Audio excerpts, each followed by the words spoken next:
안녕하세요. 오늘은 드디어 노트북 리뷰를 가지고 왔습니다. 3주 전에 언박싱 영상을 찍은 게 있는데 노트북이 왔습니다.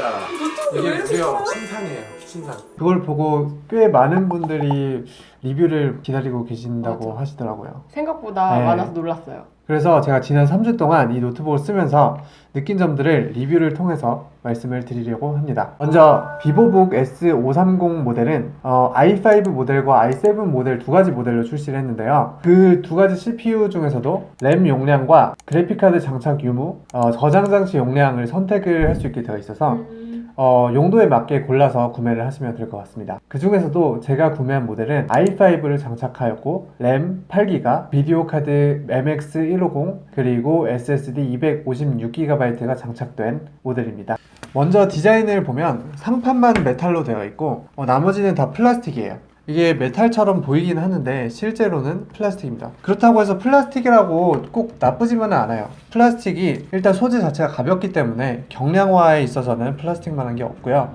그리고 가끔씩 그 접지가 안 된 집의 경우에는 그 플러그를 연결했을 때 정전기가 오르는 경우가 있어요. 맞아. 키보드 부분이 플라스틱으로 되어 있으면 전기 오를 일은 없다고 보면 돼요. 네. 태국에서 몇 번 전기 올랐거든요. 맞아요. 이거는 전기가 오르지 않아요. 광고에서도 볼 수 있듯이 이번 모델은 디자인에 굉장히 신경을 많이 쓴 걸로 보이는데요. 실제로 사용을 해봤을 때도 디자인이 굉장히 고급스럽고 마감도 깔끔하고 제가 봤을 때는 흠이 많지 않아 보입니다. 약간 아쉬운 부분은 여기 이걸 뭐라 그러죠? 이걸 뭐라 그러지? 뭐? 베젤이 뭐죠? 플레이를 감싸고 있는 이 부분을 베젤이라고 하는데 이거 뭐라고 하더라? 브레즈마. 이거 뭐라 그러지? 이거 힌지? 힌지가 아닌데 펜지. 이거 뭐라고 하는데? 그때 너가 말했는데? 그지? 베젤이 거의 3분의 1 여기 사이 반결. 베젤 맞아. 베젤. 그리고 제가 디자인에 있어서 조금 아쉬운 부분은 여기 베젤 부분이 이 플라스틱으로 되어 있어가지고 약간 저렴한 느낌이에요. 딱 봤을 때. 그렇죠. 조금 그런 거 있다. 그렇기는 한데 크게 문제가 되진 않아요. 왜냐면 가격이다 보니까. 그리고 전체적으로 봤을 때 되게 잘 돼 있는 것 같아요. 근데 디자인은 호불호가 갈리기 때문에 많이 살펴보시고 구매를 하시면 될 것 같습니다. 디자인에 있어서 제가 가장 마음에 드는 부분은 바로 여기 이 에고 리프트인데요. 에고 리프트가 무엇이냐면 이렇게 책상 위에 올려놨을 때 이렇게 모니터를 올리면은 여기가 약간 벌어지는 형태가 돼요. 그러니까 닫았다가 열었을 때 이렇게 키보드가 살짝 올라가고 여기에 통풍을 할 수 있는 구멍이라고 하나요? 통풍을 하면 공간이 좋아요? 생겨요. 그렇죠. 그러니까 발열을 해소를 할 때 조금 더 좋다고 할 수는 있겠죠. 그것보다 키보드를 사용할 때 살짝 올라가기 때문에 조금 더 편안하게 할 수 있다는 장점이 있습니다. 그리고 노트북 좌측에는 USB 2.0 포트가 2개 장착되어 있고 마이크로 SD 카드를 넣을 수 있는 공간도 마련되어 있습니다. 그리고 우측에는 USB 3.1 포트 1개와 HDMI 포트 그리고 USB-C 포트 그리고 3.5mm 여기 이어폰 잭이 들어있습니다. USB 포트는 3개가 장착되어 있어서 충분한 편이고 약간 아쉬운 점은 그냥 일반 규격 SD카드가 아니고 마이크로 SD 카드 규격이 탑재되어 있다는 게 조금 아쉬운 부분입니다. 그리고 디스플레이는 상이 비치지 않는 안티 글레어 패널을 탑재를 했고요. 패널 모델은 확인 결과 LGD 0563 모델이라고 하네요. 이 노트북의 공식 표기 밝기는 250니트인데요. 해외 리뷰에 밝기가 어둡다라는 평가가 있어서 저도 걱정을 조금 많이 했는데 생각보다 괜찮더라고요. 이게 패널은 충분히 밝았고 실사용에도 크게 문제가 되지 않는 수준이었습니다. 제가 지금 사용하고 있는 그 데스크탑 모니터랑도 밝기가 비슷한 수준이기 때문에 크게 문제가 되지는 않을 것 같습니다. 소음은 가벼운 문서 작업 환경에서는 거의 소음을 들을 수가 없고 게임이나 조금 무거운 작업을 할 때는 최대 45dB 정도의 그 팬 소음이 발생합니다. 어떻게 알아요? 그거 찍어봤어요? 네, 핸드폰에 어플이 있긴 한데 이게 정확하지는 않겠지만 그 다른 리뷰를 봐도 비슷한 수치가 나오는 거를 확인을 했어요. 제가. 그러면은 도서관에서 써도 돼요? 도서관에서 써도 될 것 같아요. 왜냐면 45dB 자체가 그 조용한 환경에서 나오는 그런 소음이기 때문에. 그런데 이제 8세대 CPU 특성상 그게 열을 자주 받기 때문에 조금 팬이 좀 자주 돈다는 느낌을 받을 수 있어요. 근데 이거는 모든 노트북에 다 있는 현상이기 때문에 8세대 CPU를 사용한다면 어쩔 수 없는 것 같습니다. 키보드는 치클릭 키보드를 사용을 했고요. 키 깊이는 1.4mm, 그리고 우측에는 그 넘패드가 포함이 되어 있어요. 뭘 두리번거리시나요? 아니 1.3mm가 어느 정도지? 1.3이 그러니까 이게 무슨 뜻이냐면 키를 눌렀을 때 키가 얼만큼 많이 눌리냐 이런 느낌인데, 이게 작을수록 키감이 조금 키보드 치지 진짜? 않는 느낌이 나는 그런 느낌? 두꺼울수록 좋구나. 그건 또 아니에요. 근데 1.3mm면은 이 정도 얇기의 노트북에서는 적당한 두께라고 볼 수, 그러니까 적당한 깊이라고 볼 수 있어요. 하지만 그 너무 그 데스크탑에서 사용하는 그런 멤브레인 키보드 큰 거 있죠? 누르면 쑥 들어가는 거. 그런 멤브레인이 뭐예요? 그냥 일반적인 키보드라고 하시면 돼요. 혹은 기계식 키보드와 비슷한 키감을 절대 기대하시면 안 되고. 난 사실 한 번도 그런 걸 생각해 본 적이 없어. 아, 그냥 키보드구나 맞아요. 이렇게 했지. 대부분 생각을 안 하는데, 저도 사실 키보드에 관심이 굉장히 많고 그치. 키보드 집에 여러 개 있고 뭐 기계식 키보드도 많이 사용을 했는데, 사실 노트북에 그렇게 좋은 키감을 바라면 안 돼요. 대신에 좀 비싼 노트북, 예를 들어서 띵크패드 시리즈라든지 뭐 카본 뭐 그런 거는 그런 건 좋아 느낌. 좋아요. 느낌이 확실히 좋은데 될 것 얼마인데? 같습니다. 뭐 100만 원 중후반대니까 거의 맞아. 2배예요. 그렇기 때문에 너무 많은 걸 기대하시면 안 돼요. 이런 그 중저가 노트북에 그치. 너무 많은 걸 기대하시면 맞아. 안 됩니다. 아, 그리고 넘패드 얘기하다가 끝났는데, 넘패드가 가로가 사이즈가 다른 키보다 조금 작아요. 지금 보여드릴 텐데, 이게 작은데 물론 적응이 되면은 이게 편안해지기는 해요. 그렇지만 약간 좀 부자연스러운 느낌은 있다라는 거. 그리고 이 키보드 자체는 괜찮은데 이 배열이 조금 마음에 안 드는데, 이 넘패드 넘락키가 지금 우측 상단에 위치하고 있어요. 이게 원래 일반 키보드는 좌측 상단에 있는데, 이게 원래는 우측 상단에 빼기 표시가 들어가 있어야 되거든요. 그래서 제가 이제 날짜 표기할 때 2018 빼기 1 빼기 18 이렇게 하잖아요. 그 빼기를 누를 때 자꾸 넘락키를 누르게 되는 거예요. 그러니까 너는 너무, 그러니까 창민은 이게 너무 손에 익어가지고 네, 빨리빨리 그렇죠. 치다 보니까 근데 그런 것 같아요. 대부분 나는 그냥 보고 쳐. 그래요? 근데 엑셀을 사용을 많이 하신다면 분명히 그 기본 키보드 배열에 익숙해져 있을 텐데, 그렇지. 제가 아쉬운 거는 굳이 이게 좌측 상단에 올려놔도 됨에도 불구하고 굳이 왜 이걸 아. 우측에다가 옮겨놨느냐, 이건 좀 엑셀을 불만입니다. 안 쓰시는 분이 개발하셨나 보다. 그러게요.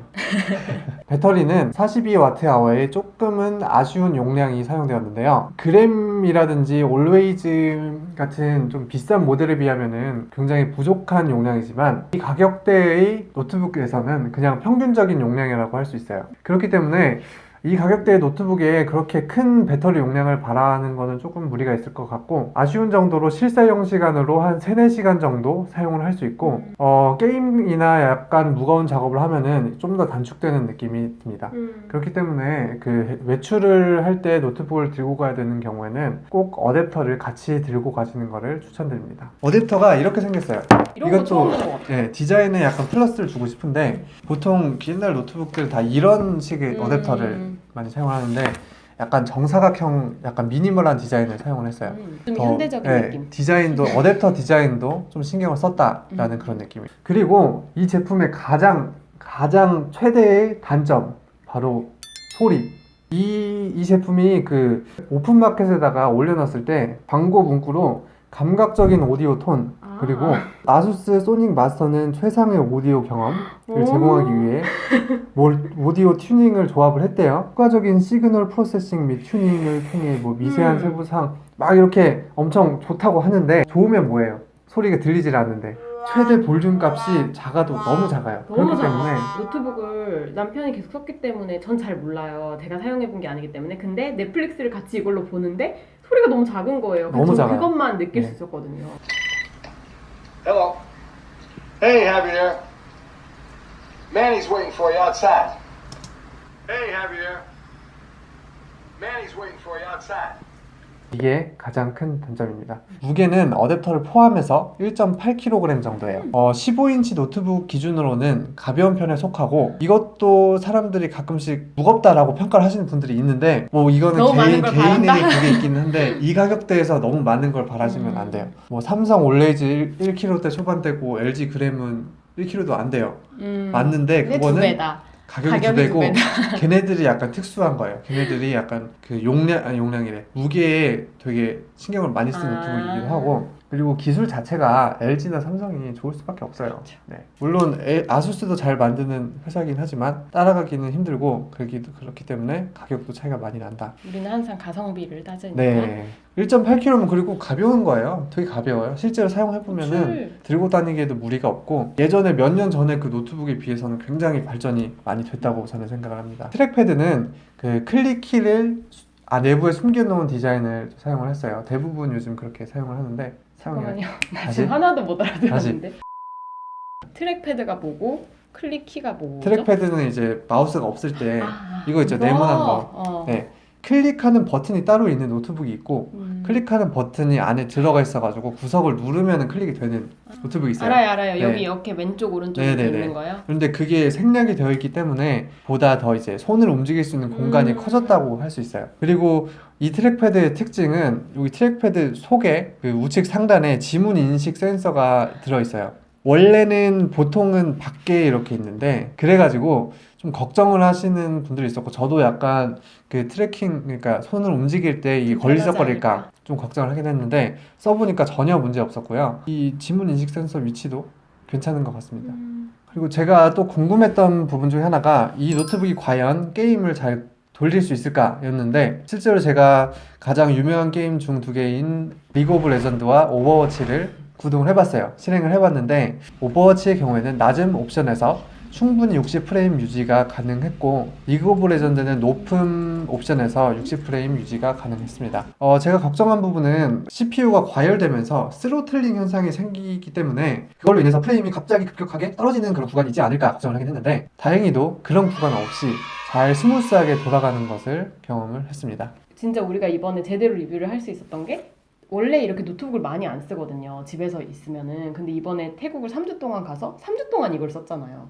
그렇죠. 그러니까 더 제대로 경험을 할 수 있었을 것 같아요. 맞아요. 경험을 할 수 있었고 실제로 업무용으로 사용을 해봤는데 상당히 괜찮았어요. 그럼 만족도는 어느 정도? 100점 만점에 한 80 정도? 아. 네, 80 정도로 저는 측정을 하겠습니다. 전체적으로 이 제품은 굉장히 디자인도 깔끔하고 기본에 충실한 그런 제품이라고 저는 평가를 하고 싶어요.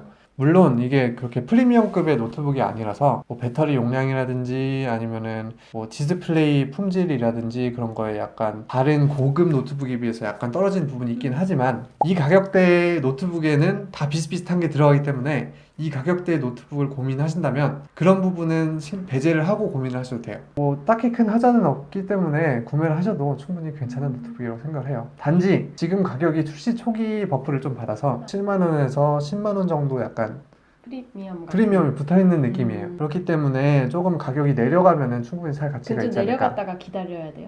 그럴 필요는 없고 그냥 네. 사고 싶으면 사고 네, 그냥 이거 디자인 좋다 그러면은 사시면 되고 그럼 여기까지?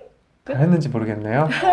그러면 또 궁금한 게 있으시면은 댓글로 댓글로 남겨주세요. 네, 남겨주시면은 답장해 줄 거예요. 네. 리뷰는 여기까지고요. 그럼 다른 영상들도 계속 주 3개씩 요즘에 계속 올리고 있거든요. 그래서 열심히 올리고 있으니까 유익한 거 많이 올리고 있으니까 참고해 주시고 구독도 해주세요. 안녕.